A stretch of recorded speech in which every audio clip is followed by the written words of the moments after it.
నమస్తే, నేను చెవుల Krishnanjaneyulu. Indian political strategies and surveys team IPSS Nellore జిల్లాకు సంబంధించినటువంటి రాజకీయ పరిస్థితులు ఎలా ఉన్నాయి, ఈ ఎన్నికల్లో ఏ పార్టీ అభ్యర్థులు గెలవబోతున్నారు, నెల్లూరు అసెంబ్లీకి సంబంధించినటువంటి 10 అసెంబ్లీ నియోజకవర్గాల్లో ఏ అభ్యర్థులు గెలుస్తారు, ఏ నియోజకవర్గంలో అధికార పక్షమా ప్రతిపక్షం అనేటువంటి దాని మీద ఒక సర్వే చేశారు. ఫిబ్రవరి 4వ తారీఖు వరకు నేరుగా ప్రజలను కలిసి జరిపినటువంటి ఈ సర్వేలో వచ్చినటువంటి అంశాలను మనం ఒకసారి గమనిస్తే వీళ్ళు పర్సెంటేజ్ ఆఫ్ ఓట్స్తో సహా ఇచ్చినటువంటి పరిస్థితి ఉంది.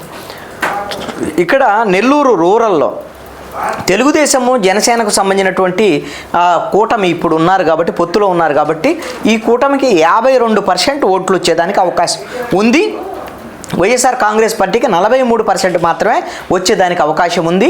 అదర్స్ 3% ఉన్నారు. సైలెంట్ ఓటింగ్ ఫ్యాక్టర్ అనేది 3% ఉంది. అంటే ఈ తెలుగుదేశం జనసేనకు సంబంధించినటువంటి లీడింగు వైఎస్ఆర్ కాంగ్రెస్ పార్టీ కన్నా 9% ఉన్నటువంటి పరిస్థితి ఉంది. ఇది ఖచ్చితంగా తెలుగుదేశం జనసేన కూటమి గెలుస్తుంది నెల్లూరు రూరల్ అని ఇచ్చారు. అదేవిధంగా నెల్లూరు సిటీ 52% తెలుగుదేశం జనసేన కూటమి, వైఎస్ఆర్ కాంగ్రెస్ పార్టీకి 44%, others 2%, silent voting factor SVF 2% ఉంది. టీడీపీ జనసేన లీడింగ్ 7% ఉన్నటువంటి పరిస్థితి ఉంది. అదేవిధంగా గూడూరు 50% టీడీపీ జనసేన కూటమి, అదేవిధంగా 46% వైఎస్ఆర్ కాంగ్రెస్ పార్టీకి, 2% అదర్స్ SVF 2% ఉన్నటువంటి పరిస్థితి ఉంది. దీంట్లో కూడా 4% టీడీపీ జనసేన కూటమి స్పష్టంగా ఉన్నటువంటి పరిస్థితి ఉంది. వెంకటగిరి నియోజకవర్గంలో 51% టీడీపీ జనసేన కూటమి, 45% వైఎస్ఆర్సీపీ సంబంధించి, అదర్స్ 2.5, 1.5 SVF ఉంది. అయితే వైఎస్ఆర్ కాంగ్రెస్ పార్టీకి సంబంధించినటువంటి ప్రజెంటు ఇన్ఛార్జిగా ఉన్నటువంటి దాని మీద ఆయన మీద వ్యతిరేకత ఉంది. అభ్యర్థిగా మారిస్తే ఇక్కడ వెంకటగిరిలో పోటాపోటీ ఉండేదానికి అవకాశం ఉంది అనేటువంటి దాని మీద ఇచ్చారు. అదేవిధంగా అంటే ఈ 4 నియోజకవర్గాలు తెలుగుదేశం జనసేన కూటమికి కొంచెం అనుకూలంగా ఉన్నటువంటి పరిస్థితి. మిగతా 6 నియోజకవర్గాలు ఎలా ఉన్నాయో చూద్దాం. సర్వేపల్లి 45.5% టీడీపీ జనసేన ఉంటే 50% వైఎస్ఆర్ కాంగ్రెస్ పార్టీ ఉంది. 2% అదర్స్, 2.5% SVF ఉంది.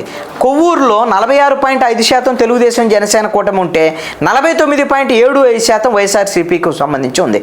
అంటే పూర్తి 3.25% మెజారిటీ ఉంది వైఎస్ఆర్ కాంగ్రెస్ పార్టీకి.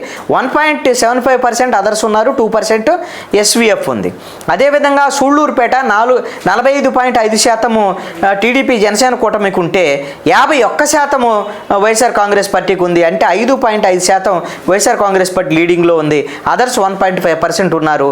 అదేవిధంగా 2% SVF ఉంది. ఆత్మకూరులో 46% టీడీపీ జనసేన కూటమి ఉంటే వైఎస్ఆర్ కాంగ్రెస్ పార్టీ 49.5% ఉంది. ఇక్కడ కూడా 3.5% ఇక్కడ వైఎస్ఆర్ కాంగ్రెస్ పార్టీ లీడింగ్ ఉంది. 2% అదర్స్, 2.5% SVF ఉంది.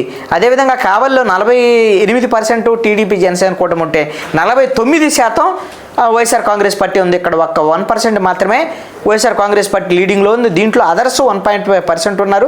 సైలెంట్ ఓటింగ్ ఫ్యాక్టర్ అని 1.5% ఉన్నారు. ఈ సైలెంట్ ఓటింగ్ ఫ్యాక్టర్ ఎన్నికల సమయంలో ఎటువైపు మొగ్గు చూపితే అటువైపు గెలిచేదానికి అవకాశం ఉంది. ఇక్కడ ఉదయగిరి నియోజకవర్గంలో 45.5% తెలుగుదేశం జనసేన కూటమికి ఉంటే వైఎస్ఆర్ కాంగ్రెస్ పార్టీకి 50% ఉంది. అంటే 4.5% అదనంగా ఉంది.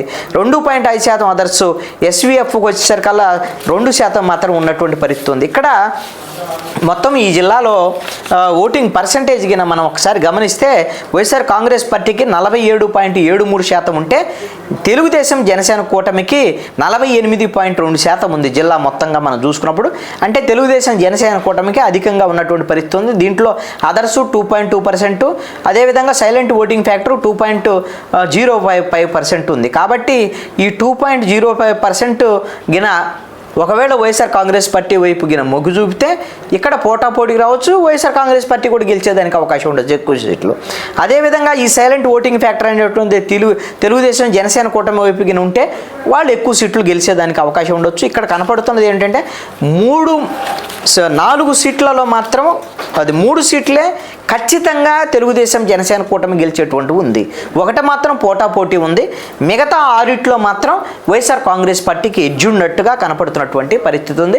అంటే 2019 ఎన్నికల్లో 10కి 10 సీట్లు వైఎస్ఆర్ కాంగ్రెస్ పార్టీ గెలుచుకున్నటువంటి నెల్లూరు జిల్లాలో ఈసారి వైఎస్ఆర్ కాంగ్రెస్ పార్టీ 7 సీట్ల వరకు పరిమితం అయ్యేదానికి అవకాశం ఉంది. ఒకవేళ ఇంకేమైనా సానుకూలంగా ఉంటే సీట్లు పెరగొచ్చాం, లేదంటే సీట్లు తగ్గినా కూడా జరిగేదానికి పరిస్థితి ఉండొచ్చు అనేటువంటి దాని మీద మొన్నే వైఎస్ఆర్ కాంగ్రెస్ పార్టీకి సంబంధించినటువంటి 3 ఎమ్మెల్యేలు తెలుగుదేశం పార్టీలో చేరినటువంటి విషయం, ఎమ్మెల్సీ ఎన్నికల్లో వ్యతిరేకంగా ఓటేసినటువంటి విషయం కూడా ఆనం రామనారాయణ రెడ్డి, అదేవిధంగా కోటమిరెడ్డి శ్రీధర్ రెడ్డి, మేకపాటి చంద్రశేఖర్ రెడ్డి, ఈ 3 కూడా ఇప్పుడు తెలుగుదేశం పార్టీలో ఉన్నారు.